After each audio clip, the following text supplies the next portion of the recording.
नमस्कार। इस वीडियो में हम करने वाले हैं स्टार्ट क्लास 9 का चैप्टर 2, यानी हमारा केमिस्ट्री का भी सेकंड चैप्टर है और इस बुक का भी सेकंड चैप्टर है जिसका नाम है क्या हमारे आसपास के पदार्थ शुद्ध हैं। तो इसमें हम लोगों को पढ़ना है पदार्थ के रासायनिक गुणधर्म के बारे में। जैसे भौतिक गुणधर्म क्या होते हैं, ठोस, द्रव और गैस। तो ये हुआ भौतिक गुणधर्म यानी भौतिक अवस्था।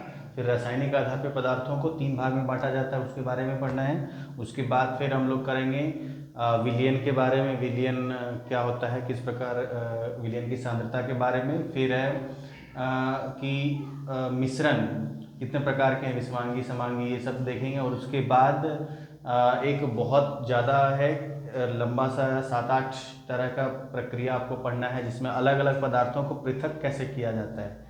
ठीक है, तो उसके बाद ये इस चैप्टर में लगभग 3 वीडियो आएंगे। 3 वीडियो में चैप्टर हमारा समाप्त हो जाएगा और उसके बाद हम लोग लास्ट में क्वेश्चन आंसर कर लेंगे। ठीक है, तो शुरू करते हैं। यहाँ पे क्या है, अब पदार्थ। तो पदार्थ से हम लोग क्या समझते हैं कि पदार्थ जिसमें क्या हो, द्रव्यमान हो कुछ। जैसे वायु को भी एक माना जाता है पदार्थ माना जाता है ना। तो अब उसमें बहुत लोग जैसे बच्चे होते हैं कंफ्यूज रहते हैं, बोलते हैं कि सर हवा में तो कोई वजन नहीं होता। आप कहते हैं कि द्रव्यमान जो होगा वही पदार्थ होगा और जो स्थान घेरे। तो वायु में तो वजन नहीं होता है, हम जहाँ भी कुछ रखें तो वायु को तो हटा देती। तो सही बात है, वायु को हटा देती। लेकिन आप एक प्रैक्टिकल करके घर में देख सकते हैं कि बाल्टी में अगर पानी आप भर दें और अगर जग को उल्टा करके उसमें डालें, तो आप अगर एकदम खड़ा डालेंगे तो आप देख सकते हैं कि उसमें पानी कभी नहीं भरेगा, वो खाली ही रहता है और आपका जल का स्तर ऊपर आ जाएगा जब तक आप उसको टेढ़ा नहीं करेंगे, क्योंकि उसको निकलने की जगह नहीं मिल पाती। ठीक है, इसका मतलब ये हुआ कि वायु भी स्थान घेरती है, तो इसलिए वायु भी क्या है, पदार्थ है। तो अब हम लोग जानते हैं कि पदार्थ की 3 अवस्थाएं हैं, ठोस, द्रव और गैस। तो पिछले चैप्टर में हम लोग पहले चैप्टर में ठोस, द्रव और गैस के बारे में ही पढ़ना था और उसका हम लोगों ने कंपैरिजन भी किया था एक टेबल के माध्यम से। तो इसमें हम देखते हैं रासायनिक अवस्था, रासायनिक गुणधर्म। तो रासायनिक आधार पर पदार्थों को 3 भाग में बांटा जाता है, तत्व, यौगिक और मिश्रण। ये 3 भागों में बांटा जाता है।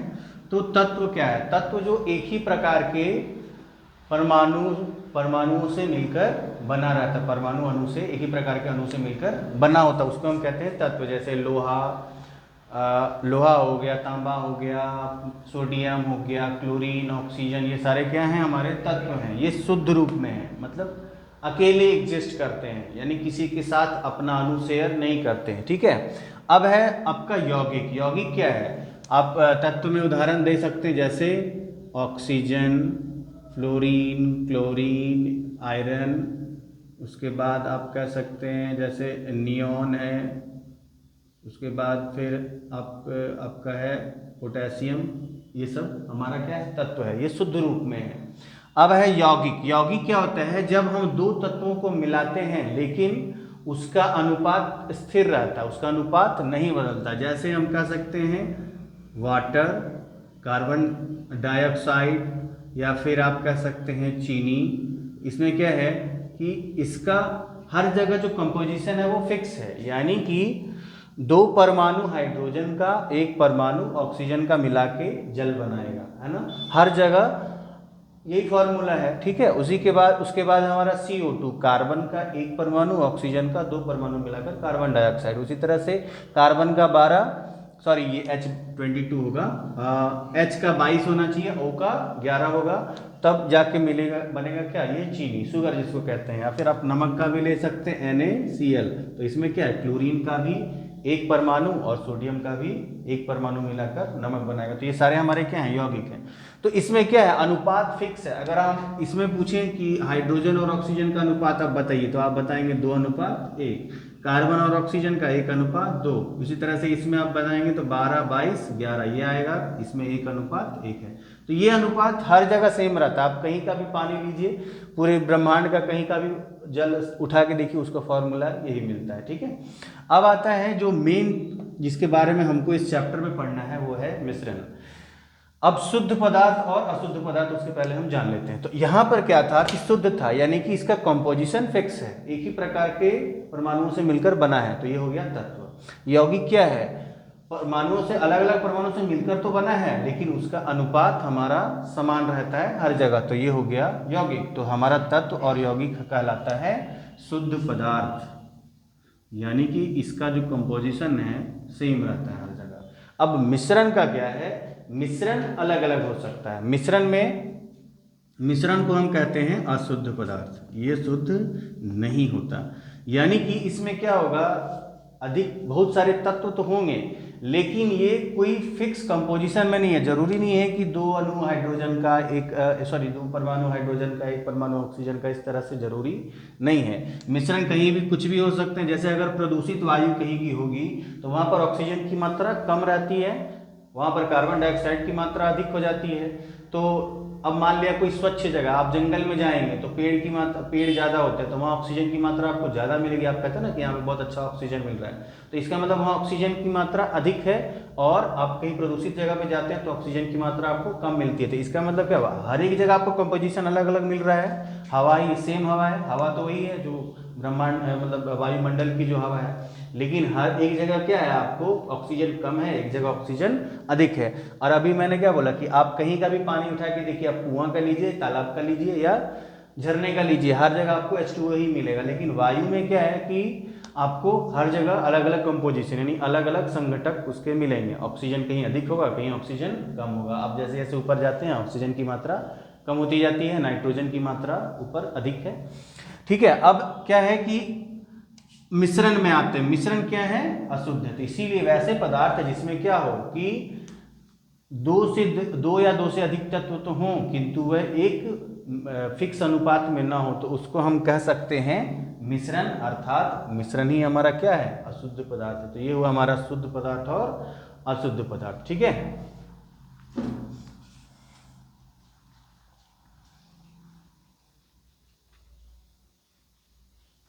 अब आता है, देखते हैं मिश्रण के बारे में। तो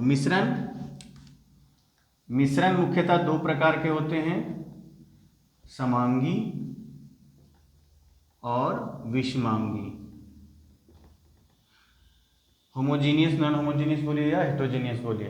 तो होमोजीनियस मिश्रण क्या होता है, जैसे कि जब आप हर जगह समान कंपोजिशन हो। जैसे कि आप एक गिलास पानी लीजिए, उसमें अगर कुछ चीनी के कण डालेंगे और उसको अगर चम्मच से आप मिलाएंगे तो क्या होगा, पूरी तरह से वो घुल जाएगा चीनी में, पानी में चीनी तो घुल जाएगा। तो हर जगह उसका अब एक एक बूंद अगर उठा के देखेंगे तो सारा एक ही सब टाइप करेगा, सारे का मीठापन सेम रहेगा है। और जब तक आप इसको मिलाते नहीं है तब तक तो सेम रहेगा, लेकिन अगर कुछ बैठा रहेगा नीचे, अगर कुछ नीचे बैठा हुआ है तब क्या होगा, नीचे का थोड़ा सा मीठापन अधिक होगा, ऊपर का मीठापन कम होगा, तब तक वो क्या कहलाएगा, विषमांगी कहलाएगा।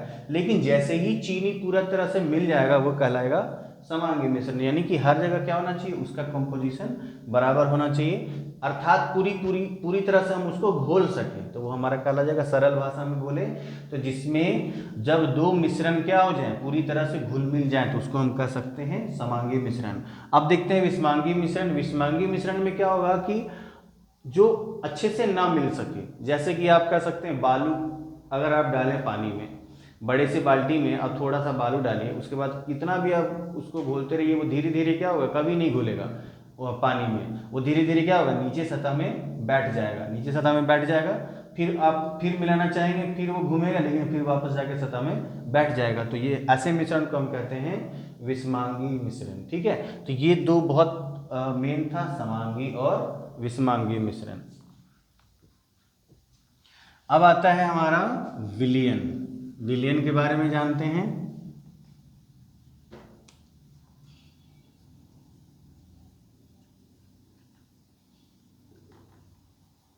विलयन क्या है, विलयन कह सकते हैं एक प्रकार का समांगी मिश्रण है। ठीक है, अब विलयन क्या हो सकता है, जैसे दो या दो से अधिक पदार्थों के समांगी मिश्रण को हम विलयन कहते हैं। विलयन के उदाहरण क्या क्या हैं, जैसे आप कह सकते हैं अभी हमने नमक और चीनी का घोल लिया, ठीक है, तो आपने पानी लिया, पानी में चीनी डाला, तो पानी किस अवस्था में है, द्रव अवस्था में है, और जो चीनी है वो किस अवस्था में, ठोस है, तो द्रव में ठोस। यानी कि जब हम दो चीज को मिलाएंगे तो दोनों का कुछ ना कुछ अवस्था होगी, एक द्रव में हो सकता है, एक ठोस में हो सकता है, या फिर दोनों ठोस में हो सकता है, या फिर दोनों द्रव में हो सकता है, या फिर एक गैस एक द्रव में हो सकता है, या फिर एक दोनों गैस में हो सकता है ना। तो इस तरह से जो जब दो या दो से अधिक पदार्थों को समांगी मिश्रण बनता है तो हम कहते हैं वो क्या है, विलयन है। जैसे कि अभी समांगी मिश्रण का हमने उदाहरण लिया चीनी का शरबत, तो उसमें क्या था, वो क्या था, पानी अधिक मात्रा में था, हमने चीनी थोड़ी मात्रा में लिया है तो द्रव में हो गया वो ठोस। इस तरह से आपका एक दिया भी हुआ है, यहाँ पे एक टेबल दिया हुआ है आपका सारणी 2 दशमलव नहीं, आपको कहीं क्वेश्चन है इसमें पूछेगा कि उसमें क्या क्या है, ठीक है। तो शायद मैंने ही बच्चों को कराया था, किताब में नहीं दिया हुआ है। तो अब क्या है कि जैसे कि आप उदाहरण जैसे लेते हैं ओस का, जैसे कि अगर वाष्प के कण मौजूद हैं अगर वातावरण में, तो हमारा वायु क्या है, गैसीय अवस्था में है, और उसमें अगर जल के कण होंगे तो क्या हो जाएगा, वायु में गैस में द्रव, ठीक है। तो इस तरह से हम कर सकते हैं, इस तरह से हम इसको डिफाइन कर सकते हैं। अच्छा, एक और आता है आपका मिश्र धातु, जैसे पीतल बोलते हैं, कांसा बोलते हैं, ये सब क्या है, मिश्र धातुएं हैं। तो मिश्र धातु हैं, तो अब जैसे पीतल की बात करें तो पीतल में यानी कि ब्रास, पीतल में सबसे जो मेन कॉन्स्टिट्यूएंट है वो क्या है, तांबा है, कॉपर है। तो कॉपर और जिंक यह मिला के बनाता है क्या, हमारा पीतल, जिसको कहते हैं ब्रास, ठीक है। ब्रॉन्ज यानी कि कांसा, कांसा क्या होता है, कॉपर और टीन मिलाकर बनता है हमारा ब्रॉन्ज। अब यहाँ पर देखिए ये भी ठोस है, ये भी ठोस है, तो क्या हो जाएगा, ठोस में ठोस। तो जितने भी मिश्र धातुएं हैं वो क्या, कैसा विलयन कहलाएगा, ठोस में ठोस। अच्छा, ये भी ठोस, ये भी ठोस, तो ये भी क्या हुआ, ठोस में ठोस। तो यानी कि विलयन तरह तरह के हो सकते हैं, द्रव में ठोस, ठोस में द्रव, फिर है ठोस में ठोस, है ना। तो ये हो गया हमारा विलयन के प्रकार। जैसे कुशन का एक एग्जाम्पल लेते हैं, बहुत ही मतलब सरल एग्जाम्पल है कुशन। सोफा के अंदर जो कुशन रखा रहता है, तो कुशन क्या है, आप स्पॉन्जी टाइप का होता है, उसमें स्पंज होता है थोड़ा सा, आप जैसे ही दबाएंगे वो छोटा हो जाएगा, फिर हाथ हटाएंगे ठीक हो जाएगा, है ना। रुई भरा हुआ रहता है उसमें, कहीं कहीं रुई होता है, कहीं कहीं स्पंजी टाइप का रहता है वो। तो अब क्या होता है, स्पंज का आप अगर एग्जाम्पल लेंगे तो स्पंज को दबाइए तो वो क्या हो जाएगा, छोटा हो जाएगा। तो छोटा क्यों हो गया, क्योंकि उसके अंदर जो वायु थी वो बाहर निकल गई। तो स्पंज क्या, किसका उदाहरण हो जाएगा, ठोस में गैस। जो स्पंज है वो ठोस है, लेकिन उसके अंदर क्या भरी है, वायु भरी है, वायु की अवस्था क्या है, गैस है, तो हो जाएगा ठोस में गैस, ठीक है। अभी याद आए वो क्वेश्चन, वो सारणी में नहीं दिया, आपका क्वेश्चन में दिया हुआ है कि किसका किसका किसमें किसका उदाहरण है, ठीक है। अब विलयन को हम 3 तरीके से डिफाइन करते हैं, यानी कि 3 तरह से उसको परिभाषित किया जाता है। पहला है द्रव्यमान बटा द्रव्यमान, द्रव्यमान बटा द्रव्यमान। दूसरा है द्रव्यमान बटा आयतन बटा आयतन। तीसरा है आयतन बटा आयतन।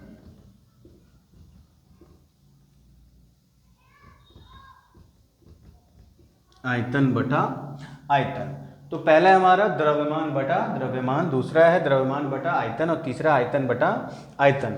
देखिए ऑब्जेक्टिव क्वेश्चंस आपका कैसे आ सकता है, जैसे द्रव्यमान का मात्रक हम जानते हैं किलोग्राम, और नीचे वाले द्रव्यमान का भी होगा किलोग्राम। द्रव्यमान का होगा यहाँ पर किलोग्राम, और आयतन का हो जाएगा मीटर क्यूब। फिर यहाँ आयतन का मीटर क्यूब, और यहाँ भी मीटर क्यूब, ठीक है। या फिर लीटर में भी हो सकता है, कभी कभी लीटर में भी होता है। तो हम जानते हैं कि 1000 सेंटीमीटर क्यूब बराबर हमारा 1 लीटर होता है, ठीक है। तो अब देखते हैं जैसे कि आपको क्वेश्चन कैसे आ सकता है ऑब्जेक्टिव में, कि एक विलयन की सांद्रता को केजी बटा केजी में दिखाया जाता है। है ना। तो सांद्रता को अगर केजी बटा केजी में दिखा रहे हैं तो हम तीनों में से कौन सा मापदंड ले रहे हैं, तो इसका मतलब दोनों केजी में है, यानी कि द्रव्यमान बटा द्रव्यमान का मापदंड ले रहे हैं। ये तीनों ऑप्शन रहेगा, लास्ट में चौथा हो सकता है इनमें से कोई नहीं, ठीक है। तो या फिर इनमें से सभी हो सकता है। तो अब अगला आएगा जैसे किलोग्राम प्रति मिलीलीटर, लीटर मिलीलीटर या मीटर क्यूब में हो सकता है, तो आप कहेंगे द्रव्यमान बटा आयतन। और अगर मीटर क्यूब बटा मीटर क्यूब या लीटर बटा लीटर या मिलीलीटर बटा मिलीलीटर रहेगा तो आप कह सकते हैं आयतन बटा आयतन। तो ये हुआ सांद्रता। अब आता है विलियन में,